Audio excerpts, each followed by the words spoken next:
Hello! Alors il fait beau, il fait chaud, il fait même très très chaud, mais je suis heureuse de vous retrouver ici, aujourd'hui. Il y a quelques jours, j'annonçais sur les réseaux que l'été était très certainement le meilleur moment pour lire Fleur de silence. On a plus de temps pour se poser, on a plus de temps pour respirer, pour réfléchir, pour écouter ce qui résonne en nous et en vous, pour se laisser inspirer par un parcours de vie fait de changements et d'audace, où les fleurs ne sont pas que des fleurs. Alors j'ai décidé de vous lire au fil des jours quelques extraits de ce livre pour vous le faire découvrir. On y va? Le livre Fleur de silence.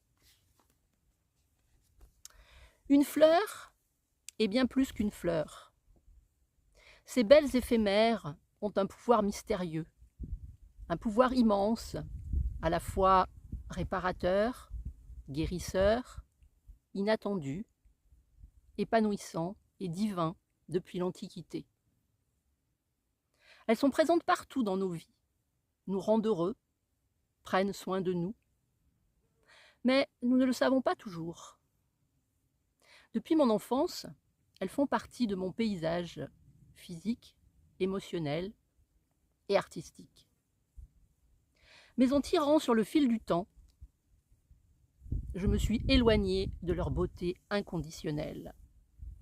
Loin d'elles et de la nature, je me suis étiolée. Je me suis fanée. J'ai un peu eu le sentiment de perdre ma fraîcheur. Je me suis sentie comme une fleur dont on a coupé la tige. J'ai alors décidé d'aller fleurir ailleurs, là où l'herbe est plus verte. Paul Amoraux nous dit « Quand une fleur ne fleurit pas, on corrige l'environnement dans lequel elle pousse, pas la fleur. » C'est pour moi un premier changement de vie, de lieu, de personne et de sphère professionnelle. Je change à ce moment-là radicalement d'écosystème. On se donne rendez-vous demain pour la suite ?